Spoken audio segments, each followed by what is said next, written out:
See it on my face, I made up my mind. Not another day, you're on borrowed time. Let me get away, yeah I'm running, yeah I'm running. So love me or leave me, I'm standing alone. Can't shake a feeling that lives in my bones. Lie to me, tell me you wish that you could, but nothing you gave me is worth what you took. 'Cause baby when I'm gone for good.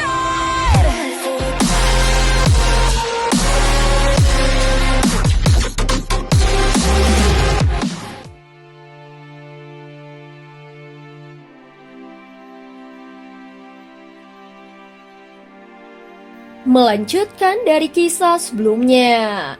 Pada saat ini di dalam hatinya Xiaoyan diliputi kegelisahan yang sulit ditekan.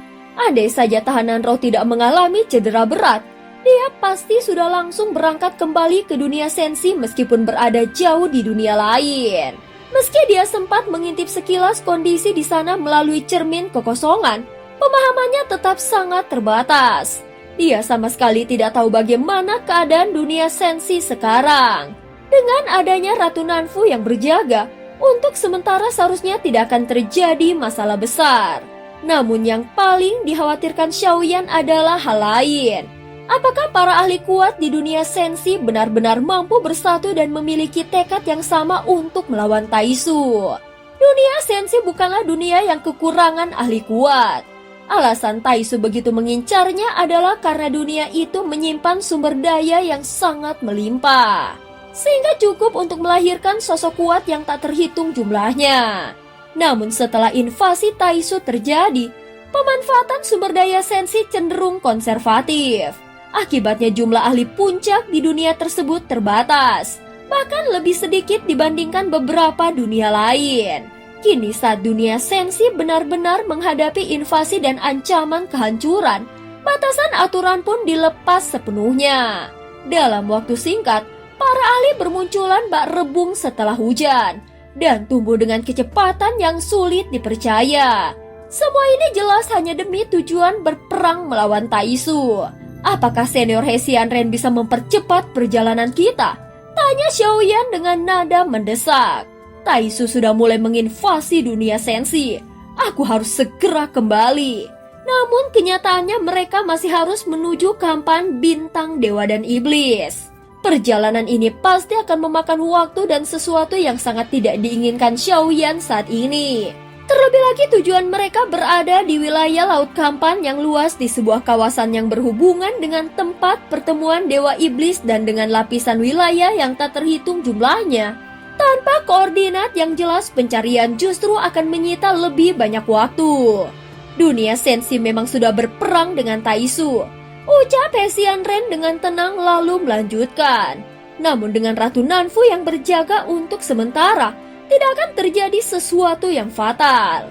Jika saudara Xiaoyan ingin mengirimkan pesan, aku memiliki bulu ucapan terbalik kekosongan. Artefak ini bisa menembus batas dunia dan mengirim pesan kemana saja. Melihat kegelisahan Xiaoyan, Hesian Ren segera mengeluarkan sehelai bulu yang dikelilingi cahaya warna-warni lalu menyerahkannya. Xiaoyan sedikit tertegun. Yang membuatnya terkejut bukanlah bulu itu, melainkan fakta bahwa Hesian Ren menyebut Ratu Nanfu dan bahkan memanggilnya dengan gelar kehormatan. Senior Hesian Ren mengenal Nanfu? Tanya Xiaoyan. Seketika Hesian Ren tertawa kecil. Aku pernah berjalan melintasi banyak dunia. Bagaimana mungkin aku tidak mengenal Ratu Dunia Sensi? Jawab Hesian Ren. Kalau begitu aku mohon bantuan senior Hesian Ren untuk menyampaikan pesan kepadanya, ucap Xiaoyan dengan wajah cemas. Aku ingin tahu bagaimana kondisi perang antara dunia sensi dan Taisu saat ini. Xiaoyan berkata dengan ekspresi cemasnya. Cukup masukkan isi pesanmu ke dalam bulu ucapan terbalik kekosongan dengan kekuatan jiwamu, jawab Hesian Ren sambil mengangguk.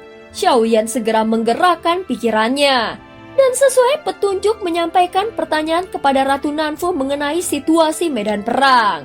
Setelah itu, Hesian Ren mengetukkan jarinya ringan dan bulu tersebut langsung menghilang ke dalam kehampaan.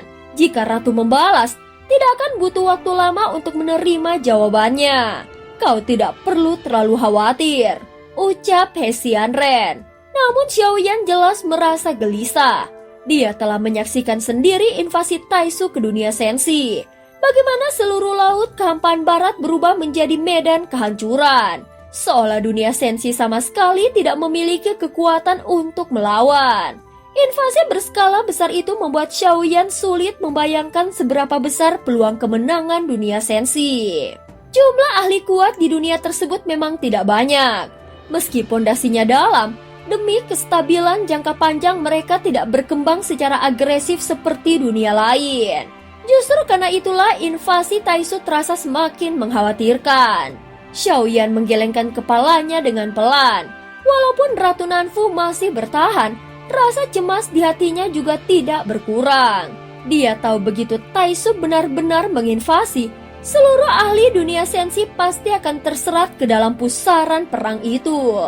Saat dunia berada di ambang kehancuran, kepentingan pribadi, dendam, keluarga, dan ambisi individu akan lenyap begitu saja. Yang tersisa hanyalah satu tujuan, bertahan dan melawan musuh bersama. Dan justru di bawah tekanan hidup dan mati seperti inilah, batas-batas kultivasi akan terdorong ke tingkat ekstrim menjadi kunci bagi terobosan. Xiaoyan tidak berani memastikan bahwa dunia sensi pasti akan menang melawan Taisu. Jika dunia sensi benar-benar mampu bertahan dan meraih kemenangan, maka seluruh dunia sensi akan naik ke tingkatan yang sama sekali berbeda.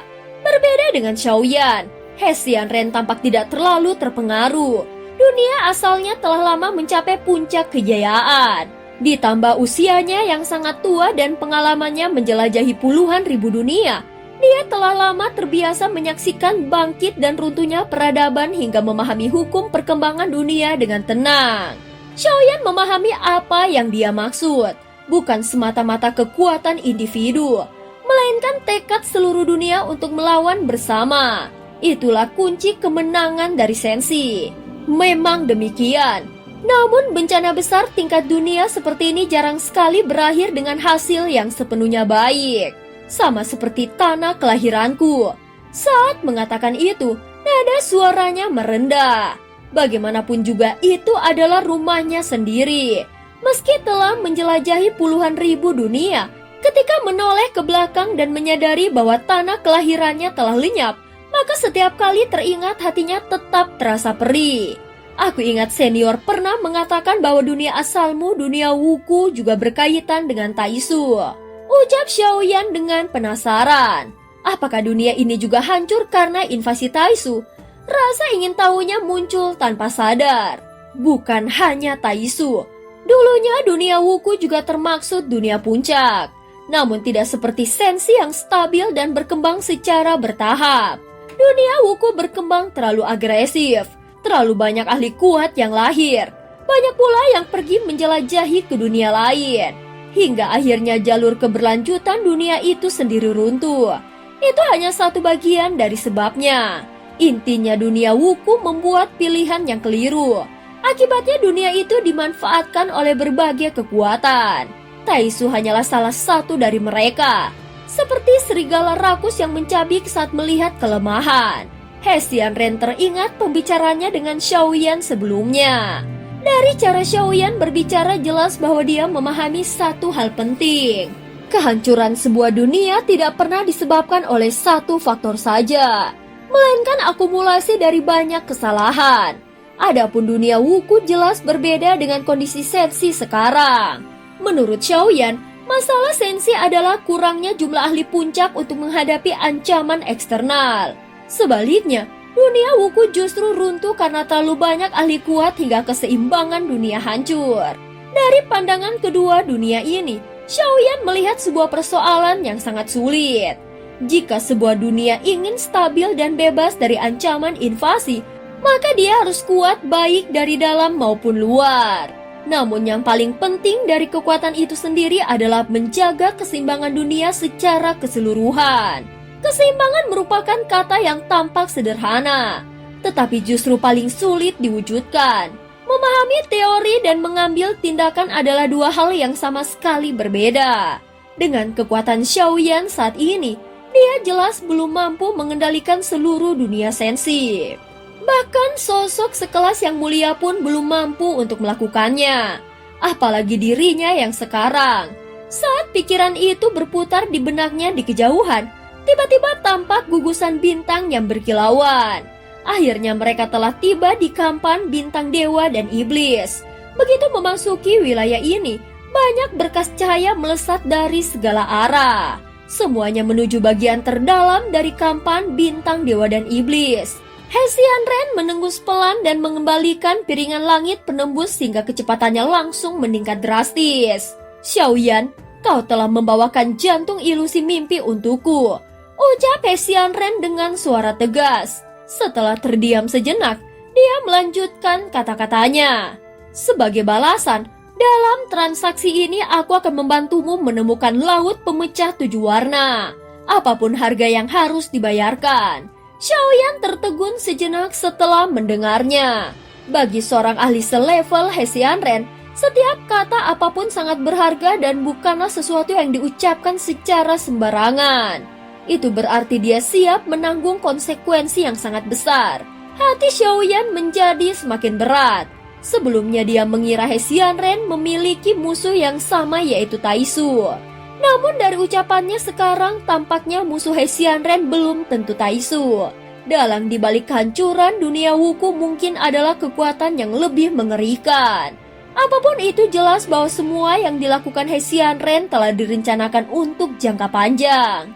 Dia berbeda dengan Xuan Huang yang lebih penuh perhitungan. Memiliki tujuan jelas dan bergerak dengan strategi.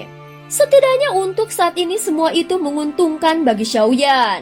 Namun justru karena itulah dia merasa dirinya harus bersikap jauh lebih berhati-hati. Setiap kali Xiaoyan berkedip, cahaya bintang yang menyilaukan melesat melewati pandangannya. Itu menandakan bahwa piringan langit penembus sedang bergerak dengan kecepatan luar biasa. Menuju inti bintang yang menjadi pusat sejati kampan bintang dewa dan iblis. Dan cerita pun berakhir. Terima kasih udah dengerin Mihu dari awal sampai akhir ya. Oh ya, jangan lupa untuk like, comment, and subscribe. Sampai jumpa.